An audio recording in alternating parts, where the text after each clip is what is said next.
All right, well, a new you, that's what we're looking at. You know, I'll never forget the time I got to hang out with one of the best football players ever. Deion Sanders, aka Neon Deion, aka Primetime. The Hall of Fame cornerback was known for his flair and his outlandish appearance. He once said this about the way he dressed.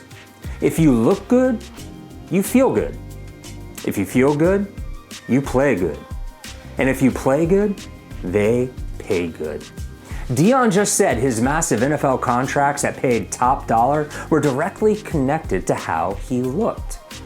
Now that may seem absurd to you and me, but I actually think he's not far off where most of our culture is at. Can I prove it to you? I'll try.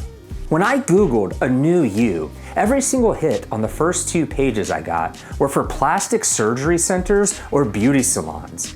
Every single one of them was named A New You. They're appealing to our desire to change. Our society would never admit it, but we believe that getting a new you starts with externals, especially our external beauty. But is that true? I mean, let's say we could drop $1 million on changing like all of this, right? A new face, a new body. But here's the thing. Am I really a different person? Am I kinder? Am I gentler? Am I more patient? Is my temper now under control? Am I more willing to forgive? To help those less fortunate than me? To love my enemy? Moreover, let's think about this. Would my old wounds, would my old hurts go away?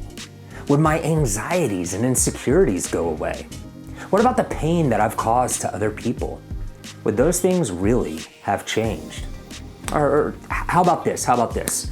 Now that you have the you've always wanted, we've changed your appearance, right? Would you still feel empty? And why?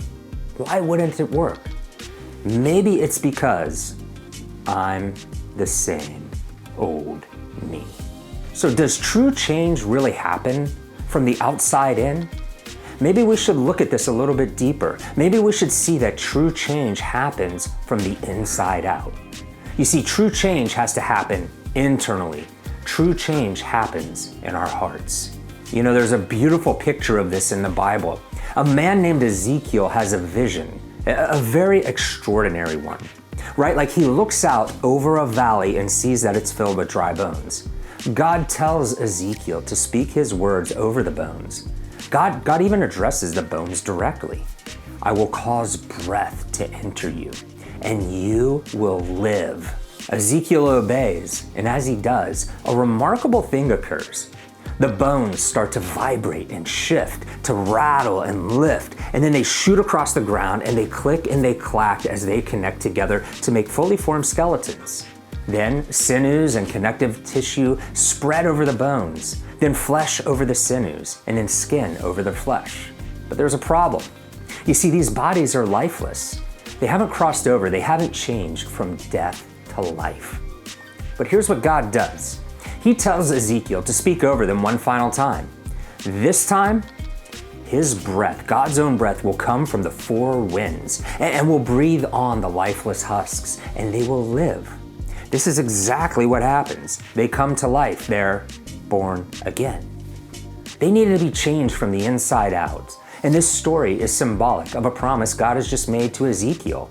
Listen to these words from just prior to that vision. God said, "And I will give you a new heart, and a new spirit I will put within you.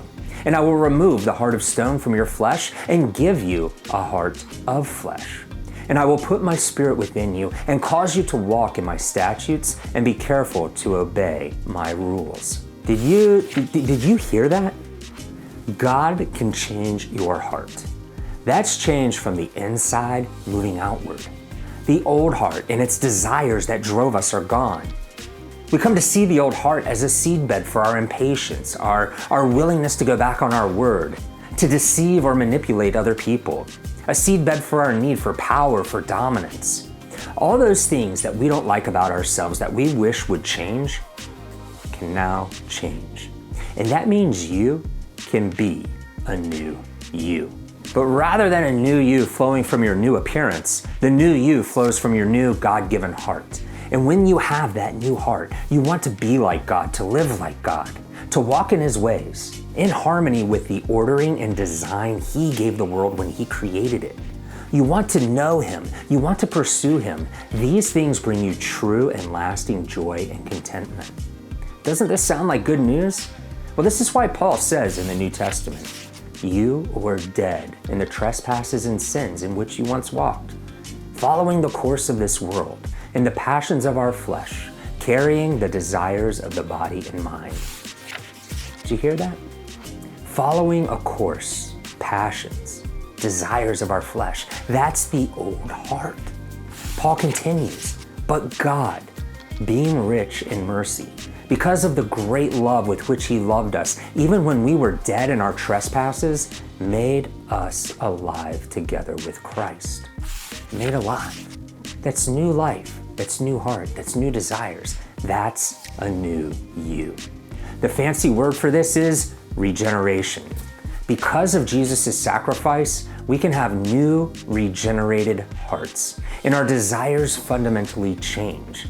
And that right there makes you so much more of a new you than any surface change could ever do.